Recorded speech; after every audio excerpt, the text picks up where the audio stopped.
I dobar dan ljudi, ponedjeljak je pa i vreme za nov video. Danas ćemo pričati o najnovijem stripu iz izdavačke kuće Aleja, malo više o njima malo kasnije, a to je Pripovedač. Ovo je priča o dva brata. Jedan je 11-godišnji dečak, a drugi je njegov stariji brat Cent koji je svetski putnik. On se iznenada vraća kući u jedno selo u Brazilu, blizu nama poznatog grada Manausa. I naravno, kao što sam naslov kaže, pripoveda kako mu je bilo na putu oko sveta ovaj put.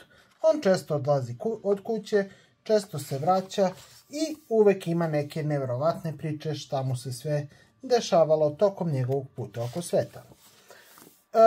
Prilikom odlaska ovaj put on uzima brod drugog brata i kreće za njim kako bi vratio taj brod, jer je smatrao da je on greškom uzeo taj brod i da želi da ga vrati. Tu saznaje svašta nešto o svom bratu, da ne ulazim previše u spoilere, samo ću reći da naravno čovjek nije istraživač oko sveta, već jedan običan brazilski čovjek. Ovo je jedna stvarno prelepa priča o dva brata, pre svega o bratskoj ljubavi, namenjena naravno najmlađim čitaocima, ali i za nas nešto starije ima jako puno toga da ponudi.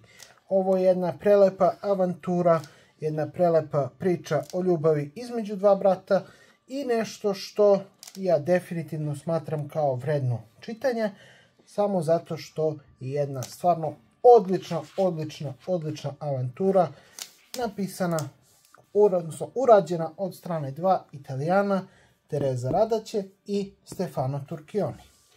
Turchionijev crtež je jednostavno prelep, znači kao što možete vidjeti recimo na ovoj ovdje stranici, to je jedan stvarno prelep crtež u akvarel stilu i mogu reći da ovu priču diže na još jedan zavidni nivo u odnosu na gomilu sličnih avanturističkih priča kakve postoje na ovom svetu. Osim toga, sama priča je izuzetno brza, izuzetno se čita tako što često okrećete stranice i zanima vas šta se dešava dalje. Izuzetno je lepo napisana i cela misterija, jako prilično prosta kada se gleda sa ugla nekog odraslog čitaoca, definitivno drži pažnju i definitivno nas vuče da je čitamo još više. Sad nam malo o samom izdanju izdavačkoj kući Aleja.